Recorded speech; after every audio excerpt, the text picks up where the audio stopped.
आपने देखा होगा 2017 के पहले श्रमिक शोषण का शिकार होता था, शासन की किसी भी योजना का लाभ नहीं पाता था, न उसके पास राशन कार्ड होता था, न उसके पास कोई ठिकाना होता था। अगर मकान जैसे तैसे बना भी दिया तो बिजली का कनेक्शन नहीं मिल पाता था। बरसात में कई कई दिनों तक भूखों रहने के लिए मजबूर रहना पड़ता था, क्योंकि इसके बाद रसोई गैस के कनेक्शन नहीं थे। कोई बीमार हो गया तो ये मान लिया जाता था कि अब तो अंतिम गति तय है, क्योंकि स्वास्थ्य की कोई उचित व्यवस्था नहीं थी। लेकिन एक और प्रधानमंत्री मोदी जी ने जो कहा, सबका साथ और सबके विकास का, आज वो नारा चरितार्थ हुआ है।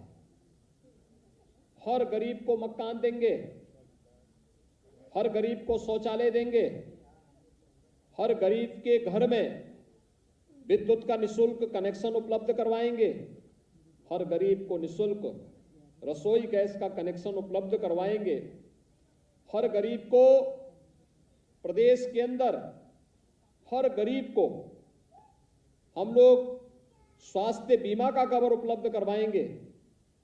और एक और जहां एक कार्यक्रम चले, वहीं साथ ही साथ अनेक प्रकार की योजनाएं, श्रम योगी मानधन योजना हो, जीवन ज्योति बीमा की योजना हो, जीवन सुरक्षा की बीमा योजना हो, या फिर वे सभी योजनाएं जिन योजनाओं से समाज के अंतिम पायदान पर बैठे हुए उन लोगों को, जो वास्तव में नींव के पत्थर हैं, इनके जीवन में परिवर्तन लाया जा सकता है, उस प्रकार की योजनाओं को लाने का कार्य केंद्र और प्रदेश की सरकारें प्रारंभ की।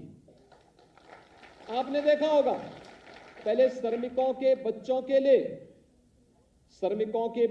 लिए पहले पढ़ाई की व्यवस्था नहीं होती थी।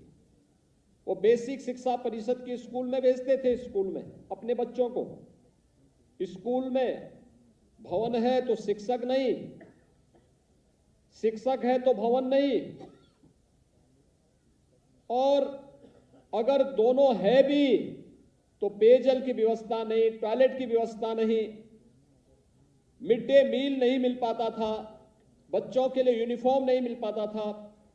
2017 में जब हमारी सरकार आई, हम लोगों ने प्रदेश के अंदर सभी 1,56,000 बेसिक शिक्षा परिषद के स्कूलों में अच्छी व्यवस्था दी, शिक्षक भी दिए, भवन भी दिए, बालक और बालिकाओं के लिए अलग अलग टॉयलेट भी दिए, पेयजल की व्यवस्था भी दी, बच्चों के लिए 2 यूनिफॉर्म, बैग, बुक्स, जूते, मोजे, स्वेटर, ये सभी उपलब्ध करवाने का कार्य जहां प्रदेश के अंदर किया गया, वहीं साथ ही साथ श्रमिकों के बच्चों के लिए एक व्यवस्था बनाई गई कि हर कमिश्नरी मुख्यालय पर हम अटल आवासीय विद्यालय बनाएंगे। अटल आवासीय विद्यालय के माध्यम से जो श्रमिक खानाबदोश की तरह घूमता है, आज लखनऊ में है, अगले दिन अयोध्या में, चौथे महीने वहां से गोरखपुर चला गया, फिर 8वें महीने काशी चला गया, काम कर रहे हैं, काम पूरा हुआ, फिर वो अगले यात्रा पे निकल पड़ता था, और उसके कारण उसके बच्चे नहीं पढ़ पाते थे। अब सरकार ने तय किया है कि ये निर्माण का कार्य करेंगे और बच्चों को पढ़ाने, अत्याधुनिक सुविधाओं से युक्त स्कूलों में पढ़ाने का कार्य सरकार करेगी। अटल आवासीय विद्यालय पूरे प्रदेश के अंदर सभी कमिश्नरी मुख्यालय में इसीलिए स्थापित किए जा रहे हैं। हमारा प्रयास है कि इस सत्र में हम उन विद्यालयों को प्रारंभ कर सके। पहले गरीब कन्याओं की शादी के लिए शादी ब्याह की व्यवस्था नहीं थी। श्रम यानी समाज कल्याण विभाग से मात्र 20,000 रुपए मिलते थे। वो भी तब मिलते थे जब शादी संपन्न होती थी, उसके 2 महीने के बाद भी नहीं मिल पाती थी। उसमें भी लूट खसोट अलग थी, क्योंकि जैसी पिछली सरकार की मंशा थी वैसे उसके परिणाम भी थे। अगर 20,000 रुपया मिलना था तो उस बेचारे तक 10,000 भी नहीं पहुंच पाता था। लेकिन हमारी सरकार आई, हम लोगों ने कहा नहीं, इस राशि को बढ़ाया जाना चाहिए। और भाइयों बहनों, हम लोगों ने मुख्यमंत्री सामूहिक विवाह की योजना लागू की। कोई भी कन्या, गरीब कन्या कोई भी है, उसके शादी ब्याह की जिम्मेदारी सरकार उठाएगी। 51,000 रुपए हम गरीब कन्या की शादी के लिए देते हैं। और श्रम विभाग ने तो गरीब कन्याओं की शादी के लिए 75,000 रुपए तक की राशि देना प्रारंभ किया।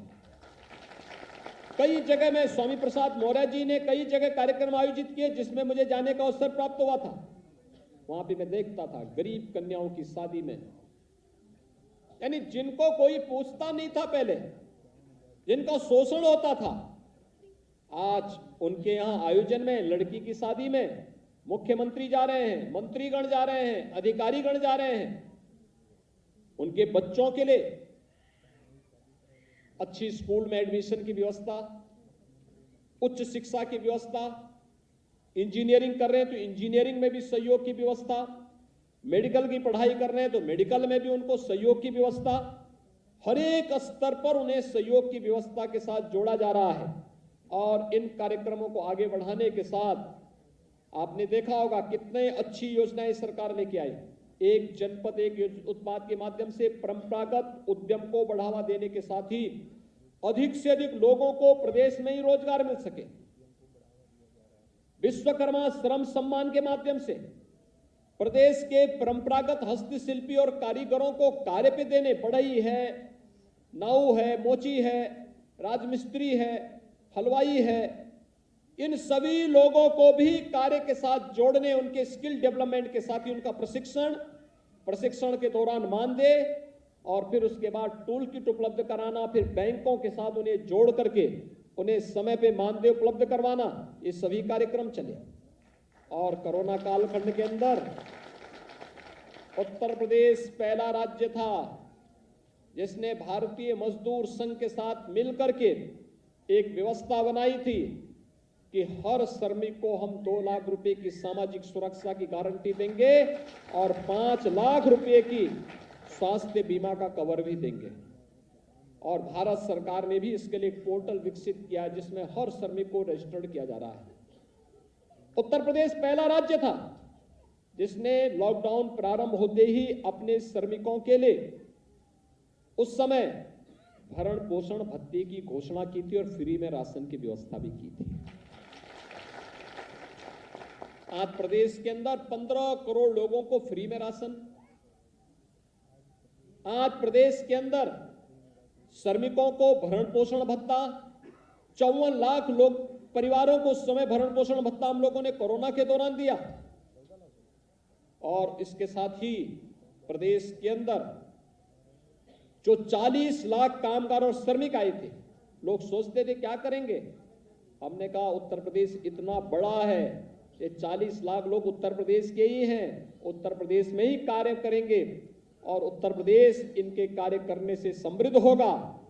उत्तर प्रदेश पर ये बोझा नहीं बल्कि उत्तर प्रदेश की उपलब्धि है कि अपने लोग अपने घर में वापस आए हैं, उनको घर में ही हम काम दे देंगे।